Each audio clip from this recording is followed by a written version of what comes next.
Hello and welcome to the next Lukozer retro game review video. For this one it is Guardian 2. Yep, the sequel to Guardian, which I reviewed not all that long ago. The original was released by Alligator Software in, I'm trying to remember now, 84 I think. This was released by Hi Tec Software. Alligator had already gone tits up by the time this came along, at least I think they had. So yes, this had to be released by somebody else. It was also coded by somebody else. The original, I can't remember who it was who wrote the original Guardian, but he didn't have anything to do with this. And in fact, this sequel was quite some time coming. This didn't appear until 1990. And to be frank, for a game that was released in 1990, this title page here does not inspire a great deal of confidence. Now the gameplay is pretty much the same, except I can't for the life of me find the fucking key to the smart bombs. And also there is some sort of stealth mode, which again I can't find the fucking key for. So I'm pretty much stuck with having to play it like the first game, which is not in itself a bad thing, I suppose. I am a fan of Defender, and Guardian was, and I still believe, the de facto Defender conversion for the Commodore 64. It was nigh on arcade perfect. So how does Guardian 2 fare? Like I've already said, this title page does not inspire a great deal of confidence, so let's start up the game and see if things improve. So here we go, and straight away the answer is no. Now that thing there, that's like hyperspace gateway. Travel through there and oh fucking hell, I've already got one mutant. But yeah, you travel through the hyperspace gateway and it sends you to another section of the level. And I couldn't fucking catch him. So yeah, I've still got one, at least one mutant around. It's still one mutant around. Right, in fact that mutant is the last thing on the level. As you can see, your radar doesn't actually show which part of the actual radar is on screen, which is not particularly helpful. Oh, fuck it.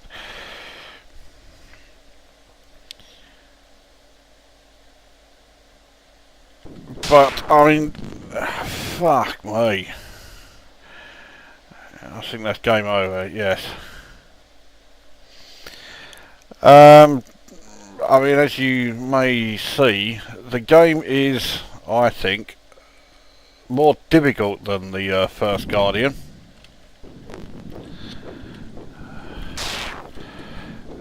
It's also, as you may... Oh, fuck it out! You may be able to notice that the audio is a bit suspect.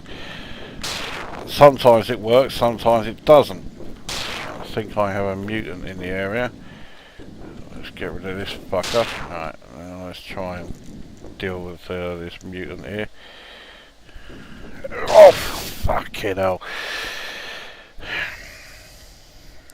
Even though he ploughed into me, he's still going to be around because, yeah, you do actually have to shoot the mutant. You can't just crash into him and then say, right, he's gone. There we go, so that's level 1 done. There's nowhere near as many humans to, you know, rescue or whatever as there are in the first one. That swarm is not very easy to avoid, and yeah, it's even more difficult to avoid when you can't find the fucking key for the smart bomb. Let's see if I can find it. Well, it's not space. And I don't think it's run stop, because I tried that before and it didn't do anything.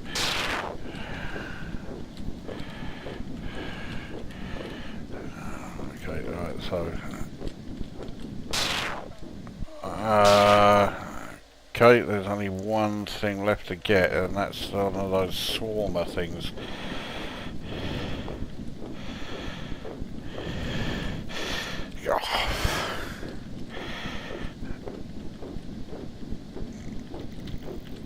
Oh, I knew it. That's game over. Yep. Well, there we go. So, I'll have another game and get the review underway. Graphically, it is inferior to the original Guardian in every way. It's just nowhere near as good. It's I don't know what it is, but yeah, they've just not done a very good job of it. I think there may be slightly more colour in the graphics, but they're really not very well defined. This fucker here is a mutant then, is it? Okay, well it was, but I took him out. In terms of audio, again, it's nowhere near as good as the original Guardian. The sound effects don't always work, which is hardly, you know, a sign of quality. Oh, fuck it. So, you know, sometimes you will shoot at you know, shoot at aliens and you'll hear the explosion like there, and other times you won't. Not only that, but going back to the graphics, when you shoot the enemies, the explosions are a bit shit as well. And it's just, yeah, in terms of graphics and audio, it's very...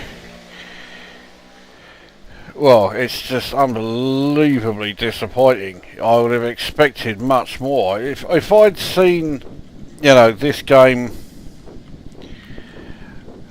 I would have thought that this was the first Guardian. This was the game released in '84, and then seeing, you know, the actual '84 game.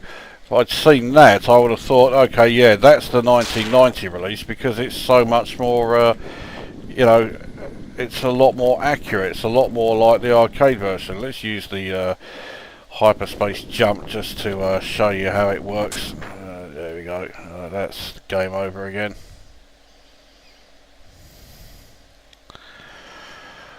So,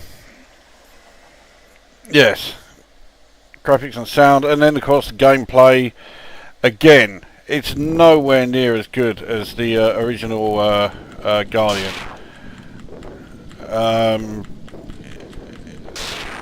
The atmosphere is lacking. It just doesn't feel anywhere near as polished. And bearing in mind, this is a game, you know, this sequel came along 6 years after the original Guardian, and yet it's pretty lackluster stuff. You know, there's just not much here. This is the title that feels like it was released in '84. You know, when you consider that the original Guardian was nigh on arcade perfect, and you know, no exaggeration, it really was a fucking superb conversion. This, I mean, you notice when you turn,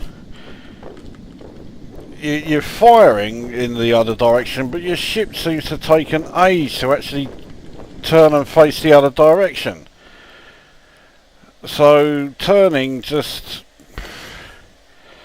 it takes too long to actually, you know, be able to turn around. Your radar isn't much help because you can't see which section of the playing area is actually on the screen. There's no you know, that square in the middle of the radar display isn't there to tell you that. So it's just not very well done.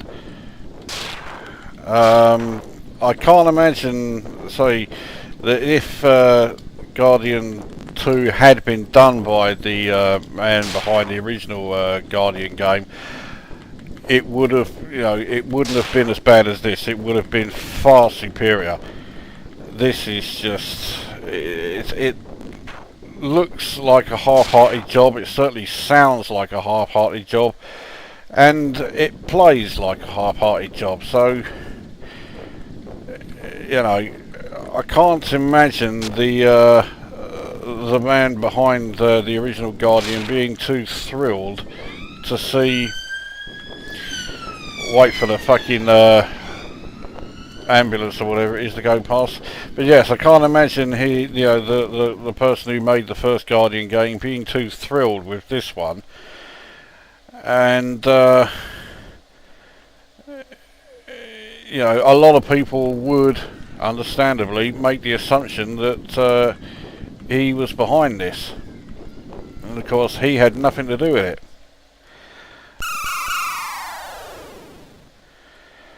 So how do I rate it? Well, I mean, I've played far worse games.